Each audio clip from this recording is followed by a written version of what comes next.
we had the emergency. I mean, some of us have heard about it and read about it, others have experienced it.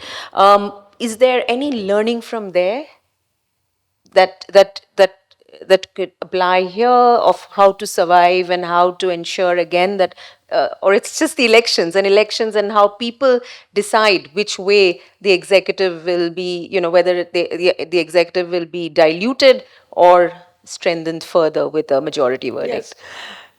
You brought up the emergency, but I have to tell you, in my opinion, there is no parallel between what happened during the emergency and what's happening now. And the reason, in my opinion, is because the emergency was there in black and white on paper.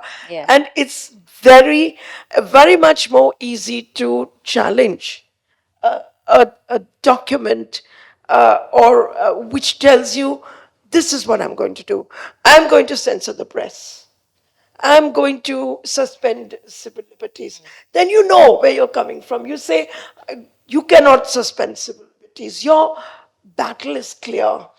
But what has happened today, I don't even call it an undeclared emergency. Some people do. I say that the Constitution is simply being ignored. Okay? It's like you take this glass and you put it away over there behind the chair. And it's there. So uh, uh, the government can argue, look, we have not damaged the Constitution. We have not amended it. We have not declared an emergency. So what are you talking about? And that's why your battle is very much more difficult today than it was during the emergency. Secondly, of course, the emergency was lifted within 2 years through a popular election. We've been living under this regime for more than 10 years. And we don't know whether we'll be there for the next 5 years. So there are really no comparisons. But the learning is just as much as there is oppression, there is also resistance. These two streams have run parallel in our country.